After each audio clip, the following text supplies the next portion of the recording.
Veg किचनमध्ये तुम्हा सर्वांचं परत एकदा मी स्वागत करत आहे.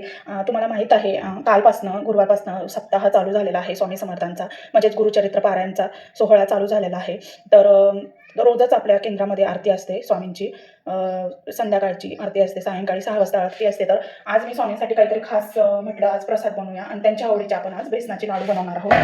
अगदी सोप्या पद्धतीचे घरच्या घरी जसे चितळी स्वीट्समध्ये मिळतात ना, तसेच आपल्याला हे लाडू बनवायचे आहे.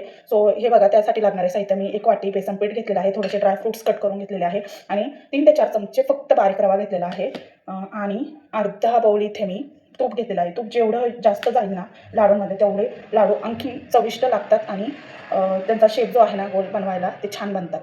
सो बघा, मग आता मी पॅन तापून घेणार आहे. त्यामध्ये बेसन पीठ हळूवारपणे हलवत लो फ्लेमवर या तूप टाकून व्यवस्थित खमंग करून घेणार आहे. इथे बघा, बेसनाच्या लाडूसाठी मी लो फ्लेमवर पॅनमध्ये आपलं जे बेसन आहे ना, एक मोठा बाउल भरून ते मी आता खमंग हळूवारपणे भाजून घेणार आहे. सो या बेसन पिठामध्ये आपल्याला जे अर्धा बाउल आपण साजूक तूप होतं ना गावरण, ते मी यात घालून घेणार आहे. मोस्टली हे पीठ थोडं म्हणजे असं हवं तेवढं नाही भाजलेलं, पण थोडंसं भाजलेलं आहे. तोपर्यंतच आपण यामध्ये थोडासा रवा जो आहे ना तो चांगला भाजून घेऊ. बाइंडिंगसाठी थोडं 3 ते 4 चमचे मी यात रवा वापरलेला आहे, ज्याने ह्याची टेस्ट आणखीन अप्रतिम लागेल. खमंग झाला की रवा याच्यात चांगला एकजूट होईल. हे बघा, लाडूचं जे आपलं बेसन पीठ आहे ते असं हळूवारपणे खमंग होईपर्यंत असं सारखं हलवत राहायचं लो फ्लेमवर, जेणेकरून त्याची टेस्ट आपल्याला अशी खमंग लागली पाहिजे, दूध कच्चं राहिलं नाही पाहिजे. सो एकदम चितळी स्वीटसारखे आपण घरी पण बनवून खाऊ शकतो आणि अगदी सोपी पद्धत आहे बरं बेसन लाडूची. स्वामींचा हा आवडता प्रसाद आहे, त्यासाठी म्हटलं चला आता सप्ताह चालू तर आज काहीतरी विशेष आपण स्वामींच्या आरतीसाठी प्रसाद बनवूया.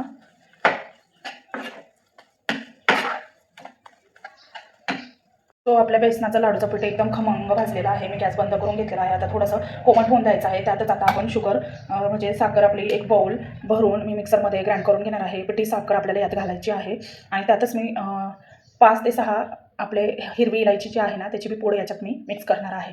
त्याची चव फार छान लागते. हे भाजलेलं जे पीठ आहे ना आपलं बेसनाचं, ते मी आता पसरट भांड्यामध्ये घालून घेणार आहे, जेणेकरून हे छान थंड होईल. बघा किती लालसर छान कलर आले आहे लाडूंच्या मिश्रणाला. सो आता हे थोडंसं नॉर्मल झाल्यावर आपण यात पिठी साखर घालून याची गोल गोल लाडू बनवून घेणार आहे स्वामींच्या प्रसादासाठी. महाराजांना हा लाडू जो आहे ना तो फार आवडतो बेसनाचा. सो हे बघा, मी तुम्हाला आता छान गोल गोल लाडू बनवून दाखवणार आहे. इथे मी आपलं बेसनाच्या लाडूंसाठी जे पीठ भाजलेलं होतं ते थंड झालेलं आहे. आता आपलं 1 वाटी शुगर बारीक केलेली होती, ती पिठी साखर यात आपल्याला मिक्स करायची आहे. इलायची आणि पिठी साखर व्यवस्थित हे मिक्स करून घ्यायचं आहे. बघा, आपल्या बेसनच्या लाडूमध्ये मी शुगर टाकलेली होती, ती आता व्यवस्थित मिक्स करून घेतलेली आहे. आता मी याचे गोल गोल लाडू बनवून घेणार आहे छोटे छोटे. हे बघा, आपल्या बेसन लाडू हे रेडी झालेले आहे. अगदी सोप्या पद्धतीचे आणि कमी वेळात होणारे आहे. सेम जशी चितळी स्वीट्समध्ये मिळतात ना तशी लाडू आपण घरी पण बनवू शकतो.